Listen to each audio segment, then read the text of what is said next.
Hello, Charlie TCG here, and welcome back to Looking Ahead, the series where I break down and analyse the meta, what's happening over in Japan, and how that'll impact Taiwan. So Roar the Black Flame got released this weekend, and not only that, we have started up some pre-releases for Obsidian Flames, pretty much a near consistent set release at the same time, which is actually amazing to think about. So let's look at some of the really interesting archetypes that kind of go around it, and really answer the question, is this really rewarding the creative decks? And to be fair, I generally think it is. Not just Charizard decks, which are dominating the formats as well, but there are quite a few little niche rogue decks as well, which I generally think could have some time to shine as the meta sort of develops. So let's look into some of the results and some of the deck archetypes as well.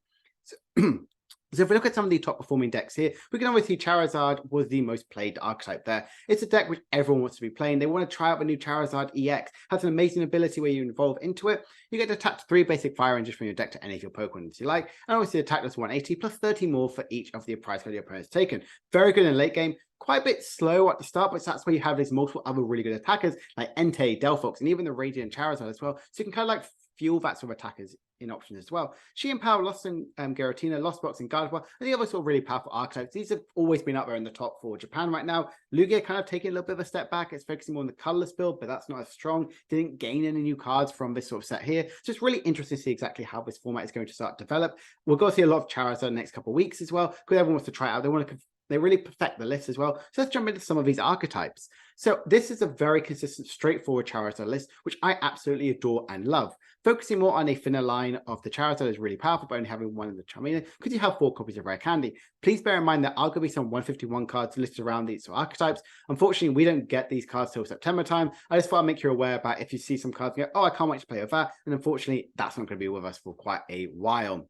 But this plays a really good consistency by playing the 1 Mew and the 2/2 line of Bibarel. Very powerful to kind of draw for your deck as quick as possible and get any of your key item cards as well. The other attackers, like I mentioned, is Entei and Radiant Charizard. This is really powerful because Entei has 230 HP. This is a really good amount of HP because it's very difficult to get KO'd because lots of Pokemon like to hit for 220. So it has that extra 10 HP, which can really help in the late game and really good start to attacking on your second turn of the game. There's no magma basement, so you can't get it out as quick as turn 1. So I kind of don't mind that as well, but it can really good for tank a few hits and do some quite good attacking, while Charizard kind of builds up because it takes a while for it to do these huge amount of KOs unless you're against the likes of Gardevior, and you can really easily get some big KOs as quickly as possible. Now, if we look at the rest of the deck here, we can see the Forest Hill Stone and the Choice Belt is really powerful options as well. Arvin just makes sense because of this but the Choice Belt can really help, especially in the Radiant Charizard, so it can do that extra 280 damage, gain those KOs on loads of those V-Stars. So if we just look at another Charizard deck here, we can see here it's completely different because it's playing the Pidgeot as a really good engine to kind of get any of the cards you might want to have. Because you play a high count of disruptive cards like Boss's Orders and Iona, you can get these cards as quick as possible. This list does play the Magma Basement, but no Entei. It also does play Delphox, and Delphox is an amazing tech in these style decks. For 3 fire ranges of 120 damage, and then to the bench, it does also 120 to one of your opponent's bench Pokemon, but on the downside, you have to lost zone 2 of your fire energies. Now, this isn't terrible, to be fair. I think it's a really good sort of archetype in there. It's a really good sniping option. People kind of have been toying around with Delphox. I've kind of seen it played a little bit over in Japan, so I could be really interested to see it kind of have this use in this firebox of archetype. This does play a really fun selection of 4 different types of Charmanders, which is quite interesting as well, and it still opts to play the Bibarel, but high count of these item cards as well, by also opting with the Battle VIP pass to really help with the consistency in that sort of way here. I like this deck here. I think it's quite interesting, but I probably would prefer the first of here, the more consistent Charizard build overall. I'm really interested in it. It's this Glimmora EX, the parallel city style effect, but making sure the opponent can't have any more than 3 bench Pokemon, which is good because you can play the basic one of the Ascension attack, meaning you can get into bits as early as going second, which is really powerful, and the Miraidon can immediately help accelerate, so you can get those energies out very quickly, or just setting up on the bench, which I really love in this style of deck here. The 2/2 Palkia and Greninja are the really good sort of backups for attacking options as well. Not only does it have a really good ability to power up the Palkia and the Greninja to kind of energy sort of do some sniping to the bench as well, draw some cards. It also has a really decent amount of HP, and Lost City is a really good option in this style of deck as well. Kind of slowing down the opponent's Pokemon, potentially trapping some Pokemon in there with the poison ability of what Glimmora has, and also some really interesting sort of text here, like more disruptive options like escape ropes and Squawk ability to really help draw out most of your options. It's an interesting deck. I thought I just kind of mentioned that. I saw this on Twitter and went, this is really interesting way how you can play it with Palkia as a really good partner. Now, Entei Colo is an amazing deck, which I'm so glad we're finally seeing having really good consistency. And what can make this deck even better? Well, none other than Pidgeot really helps with its consistency in this sort of deck. By kind of guaranteeing when you can get your Ludicolo is really, really helpful. Yes, you only are limited to one quick draw per turn, but Entei has seen an absolute huge resurgence in love with which I think about it as well. It can pretty much have the Bravery Charm, which can make it have a whopping 280 HP, which is kind of where all the V-Stars are kind of hatching that here. And obviously we saw the Suicune Ludicolo deck really at the start of when events started to come back from COVID, doing that huge amount of damage what Ludicolo has to offer by doing additional 100 damage from your Pokemon. So I really like this style of deck. You can really choose when you have to get the Evolving in here. The Moltres from Pokemon Go makes your Entei do 10 more damage. So doing 230 damage is really powerful. That KOs Dragonite, obviously opposing Enteis, and more importantly, the likes of generally and Tyranitars as well, and Lugia. So there are those really good options in as well, which I really think this deck is really powerful. I think the Penny is really good to get that healing option, got huge amount of disruptive capability, and also Iridus, you can get your Ludicolo plus some Rare Candy. I really love this deck, and generally think that this deck could actually see some play, especially as a Rogue sort of archetype here, and Entei isn't too expensive, so if you want to pick up a really fun archetype to play around here, playing your locals, I would 100% recommend this deck here. Fortunately, this amazing Pidgey, which is the Call for Family one, will not be legal until we get 151. So definitely that's something to be aware of.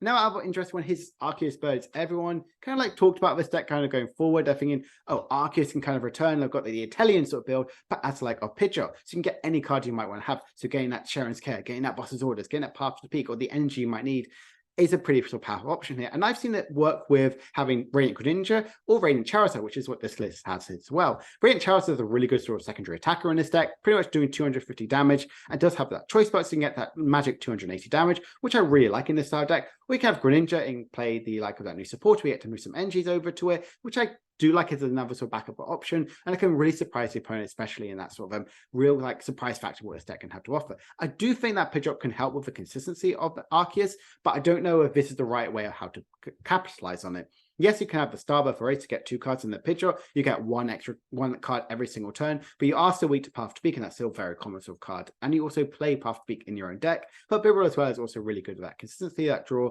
and obviously just being hugely disruptive with Iona's, high counts of Iona, Boss, and Judge. Even Sharon's Care is really powerful as well. And obviously Raihan is powerful as well, and its option as well. So I don't know if this deck will be really powerful, but I think it's a really good one to kind of showcase kind of like maybe the return of Arceus Intellium. Now, this is an amazing sort of fun archetype here, and I've just labeled it as Water Box because it generally is just that. And I think it's really interesting as well. Obviously, you have Shein Power to get any of your water entities you want to have. You've got some discarding effect with lots of high Ultra Ball, Tracking Shoes, and Greninja. And then you can use the new Palafin, obviously, to do 220 damage, but you can only do that much damage if he was on the bench on your turn and he went into the active spot. I really like this because you're playing high counts of switching cards. You're also playing Cross Switcher as many or destructive gusting to effect. I really love this style of archetype. I think it's super, super powerful. You're not playing the Baxcalibur because I generally think you could not fit it in this style of deck, but I think it's really interesting and really fun to see a real more like water boxy style deck. You've got Starmie, so you've got additional Pokemon to do a huge amount of damage. Palkia as well is a really good attacker as well as that Star Portal ability to flood some water energies onto your bench as well. You've got Greninja, you've got Luminion, and even that Raihan as well, to really kind of like capitalize on getting some energies around the board. I really like this style deck here. There aren't too big sort of energies they cost. A lot of them are like these 2 energy style attackers, so maybe Shein Power you aren't really going to be attacking with it as often as you may like. But I think this is a really interesting way of how Palafin could really be utilized in the style deck. Let's not forget that Virizian's attack it puts it to the bench and evolves into its Ascension, but also goes to the bench. So it really has that synergy with Palafin's first attack as well. But if we want to see an updated Shein Power here, we can see here with the 2/2 line of Pidgeot.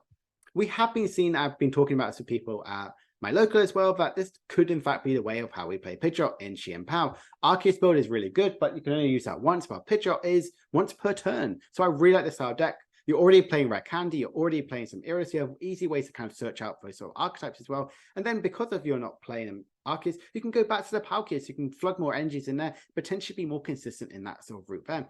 2 copies of Avery I generally really love in the style of deck because they're being more destructive in that capability, really slowing down the opponent's setup, more like getting rid of some really important key pieces in the Gardevoir matchup, and as well as also the Lost Box option as well. I think this deck is really powerful. Obviously, because you're playing such a high count of other options, I would not go down to like a 2-2 line of Pidgeot. But one thing I could potentially cut is a 3-2 line of Baxcalibur and go to have that 4th copy of the Super Energy Recovery. That's definitely an option that I would potentially go down. But otherwise, I would really be picking up this deck here, testing it out tomorrow if I potentially could.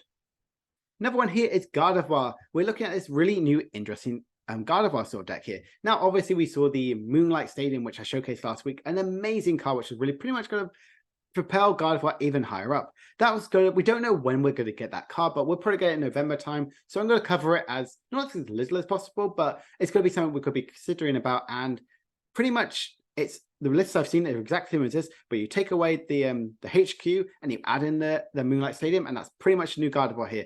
HQ I generally think is a really interesting card option for Gardevoir, kind of helping in that Lost Box and matchup to slow down their Sableye as much as possible, or any of these Tyranitars. They have to have 4 energies to it to actually get some attacking damage onto it.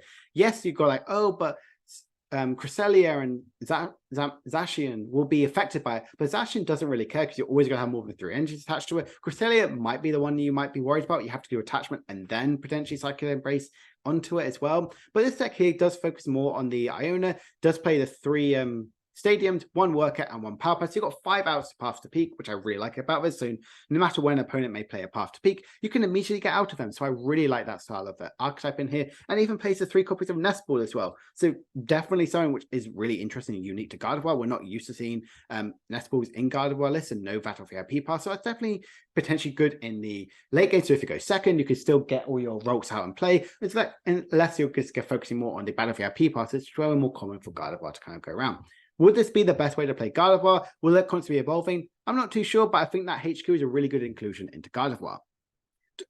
Turbo Lost Box has only really gained 1 real good card, which I generally think is really powerful. It's that Shopping Center and Stadium card. We get to search your deck for a tool card and then put it into your hand. Why is this powerful? Well, you can search off your Forest Seal Stone, attach it to a Dragonite or Raikou, and then deal some huge amount of damage that way and get into that 7 in the Lost Zone as quickly as turn 1. Sorry about that. Apologies for that. So you've got to carry on that amazing turn 1 huge amount of synergy to get into that 7 in the Lost Zone, unlock Mirage Gate, and do a huge amount of damage to what Dragonite V has to offer. I think it really helps with boost its consistency. And you still have that Pokestop because you don't want to rely on that all the time, because that's only going to get you 1 card like on your first turn of the game. Then you can go to Pokestop to kind of be that consistency, draw for your deck as quickly as possible. Ting-Lu is a really interesting archetype that's kind of going around here, because you can play Paths to the Peak finally, because you have that Lunar Rock sort of ability here. Now, for those who don't know, you have that Soul Rock, which has a really good call for family, searching your deck for some basic Pokemon, put it onto the bench, but it's this Lunar Tone, which is why this deck kind of works pretty well, because you can pretty much say none of your Pokemon are affected by any stadium in play. Now, why is this good here? Because Path to Peak won't affect Cridon, Squawkabilly, Radiant Alakazam, more importantly, Ting-Lu. So it can be that really aggressive ability lock, even when the opponent puts down Path to Peak down. You can still have that really good consistency. And then it's going to focus purely on getting the KOs on the Lunatone to really slow down the opponent's sort of way, that sort of option. And you have Penny, which is really good to kind of be that extra healing option. EXP share, which is powerful to kind of make sure your Ting-Lus, you're not always using them Cridon's ability to kind of get all your attackers option as well. And obviously you play the trekking shoes and the pickaxe, so you're drawn for your deck as quickly as possible and potentially get some energy attachments. Ting-Lu is definitely an archetype which I don't know if it's going to be ever really consistent and a tier 1 or even like a tier 3 archetype, but maybe Lunar Rock could potentially put it forward in the metagame predictive. Shadow Rider, though, I think is a much better inclusion to have Lunar Rock here. And I've seen this work in action, and it's honestly incredible. You could even go over the Soul Rock, which attaches energies to VM Lunar Rock, which potentially could be a better option in this style deck here, because you can still have that more energy accelerating option in the deck. But you can have Path to Peak played in play. Shadow Rider has 220 HP, which is a huge amount of HP for anyone to deal with. You can play a huge amount of destructive cards like Judge and Iona, and you won't need to worry about Path to Peak. if you literally can have 2 Lunatones and 1 Solrock in it, the opponent's just going to focus on Solrock, but you have Super Rods to kind of get them back in, and Focus are always easy ways to kind of get out your Solrocks. I generally think this deck could have capability. Does it require a load of energy to kind of get set up? Yes. Will you be focusing purely on VMAXs? Yes. Are you weak to Dark? Yes. So all those considered, you kind of fall into the Mew and Gardevior bracket of being weak. Their decks which got a tech around it. Umbreon VMAX is very, very powerful. And your VMAX so they've got to take 3 prizes, but generally, this could be a return of Shadow Rider. I think this could help with its consistency, be a destructive deck, and also hit for huge amount of damage is honestly incredible.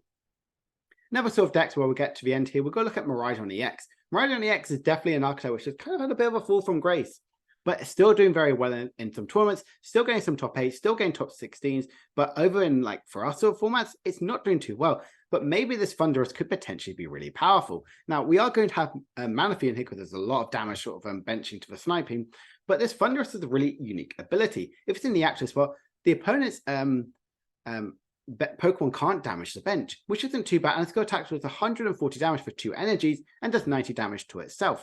Yes, we could have the